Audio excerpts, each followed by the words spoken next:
to San Diego Cycling Public. This is in association with San Diego Design Week. So today the interview is with Benno Baenziger.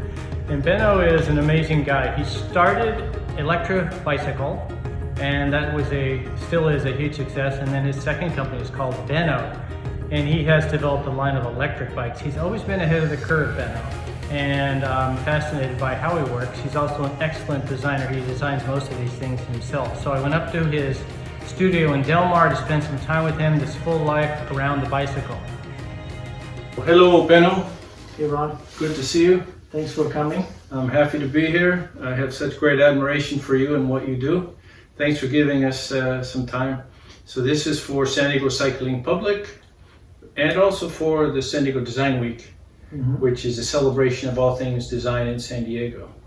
What I wanted you and I to talk about was design relative to the bicycle, and your whole life has been somehow involved with the bicycle. Just give us a brief background of where you came from and how the heck you ended up where you are right here. I grew up in Berlin, and I was a little skater kid in a way. You know, skateboarding was my thing, and wanted to go surf and got kind of in the whole action sports things. But living in Berlin, that wasn't much of it. There was no waves, there was no skate parks, there was all the stuff that I liked that wasn't really there. But we did have a good art scene, and and I always wanted to be artistically involved. And so growing up in Berlin, skateboarding, kind of dreaming of California, like the kind of the kind of mecca of action sports. And I also felt like there was a pretty creative spirit here, because all these things would come here. There's some kind of spirit interested me, and I would say if you want to do fashion, you would have to go to Milano or Paris, or probably today Tokyo. But if you want to do action sports, you got to come here. I kind of ended up starting a company called Electra. That little company. A little company called Electra, and that became kind of my, kind of fashion, action sports kind of baby. That was fun to play around with. It was bicycle as a lifestyle brand, almost. Yeah. I mean, the idea was it kind of started, it kind of spun into, it was very fashion oriented with the colors, the lines, the designs. And so that was what I really enjoyed. And at the beginning, we were also trying to do some clothing with it. And then people really liked the bikes much more than the t-shirts. And so we kept on going after the bikes, but that kind of led me into the bike industry, and kind of realizing, living in the US but coming from Europe, I realized that there wasn't a lot of cycling for transportation going on in the United States.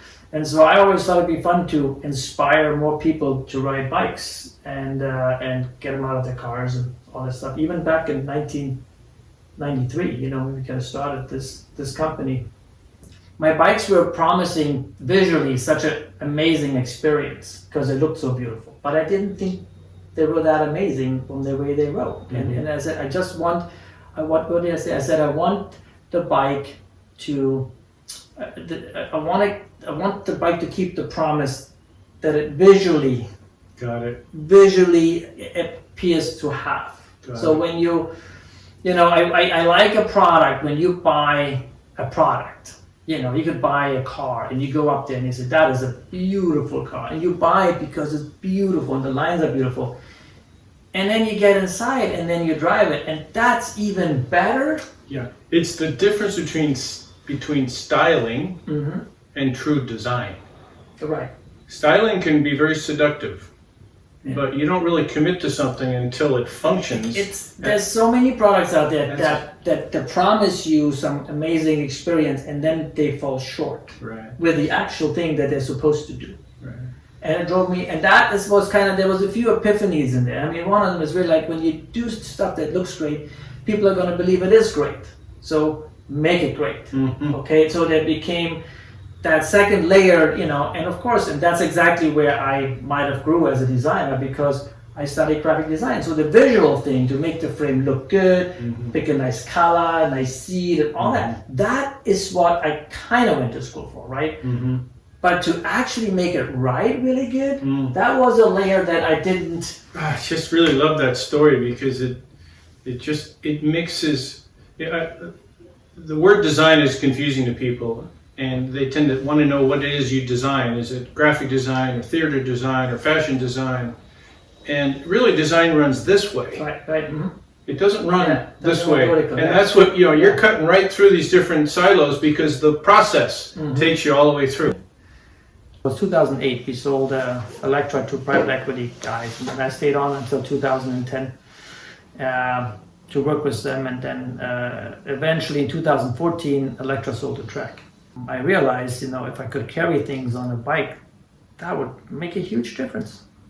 Because of this. But once I started being able to load up my bike and go grocery shopping and take my daughter and take my beach chair to the beach and my surfboard to the beach, I realized how much more often I can use a bike with load. But I did also realize how hard it was to get up some of those hills, and how much it would influence my decision process about taking my car or my bike. It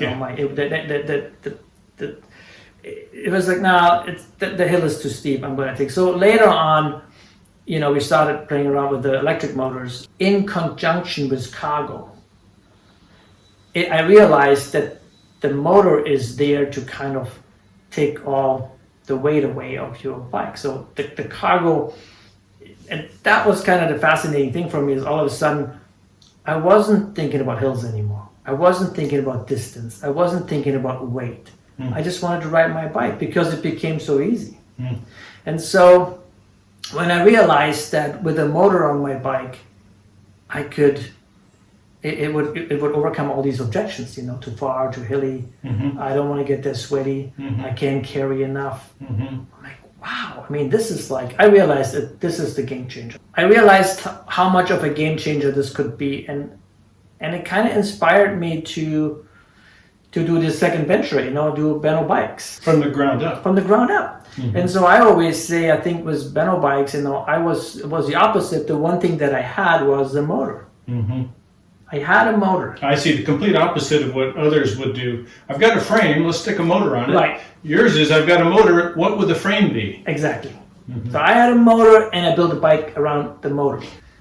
It's basically, you buy a bike and then you live your life, and your bike can adjust to what you need in your life. And mostly it's about cargo and passengers, right? And so I think you can't ask people to replace their cars with a bike if the bike can't do what they need to do. That's bullshit. I mean, people go, oh, you got to ride your bike more. It's like, well, but if I can't bring a briefcase or go grocery shopping, it's useless. And I believe all of our errands are, they're circular. Like, we don't go to the grocery store and home and pick up our kid and go home, and go to the gym and go home. That's not how we do it. We go to the gym, and then we pick up our kid, and then we go to the grocery store, and then we go home. So if you can't do that on your bike, all of these things on your list, you're going to take your car. So the job is here to make a bike that can do the circular errands, can accommodate your day, your life, and whatever that is. Preferably one bike that can be with you for 5 to 10 years, and do that. A big following in Norway, in Sweden, in northern Europe, and I don't know, these guys are they love our Boost, and so they ask me. Boost is your bike. The Boost is one of the bikes, one of the bikes that we make, and they asked me to make a tire here with studs on it, because they want to ride all year round, because the summers are so short. So we did this because we have custom tire size for the Boost. And that is your tire. That is a Benno tire. So you figured that out, designed it, coordinated with the manufacturers in Asia, prototyped it, and now you've got it in your stock listing. Well, it was hard because I've designed tires before. Electra, I designed tires with flowers and flames and all kinds of crazy, beautiful things. But that's different. This tire has to function on ice and snow and slush and everything. So I didn't know anything about spiked snow tires. As being a designer, how do you get what you want? I don't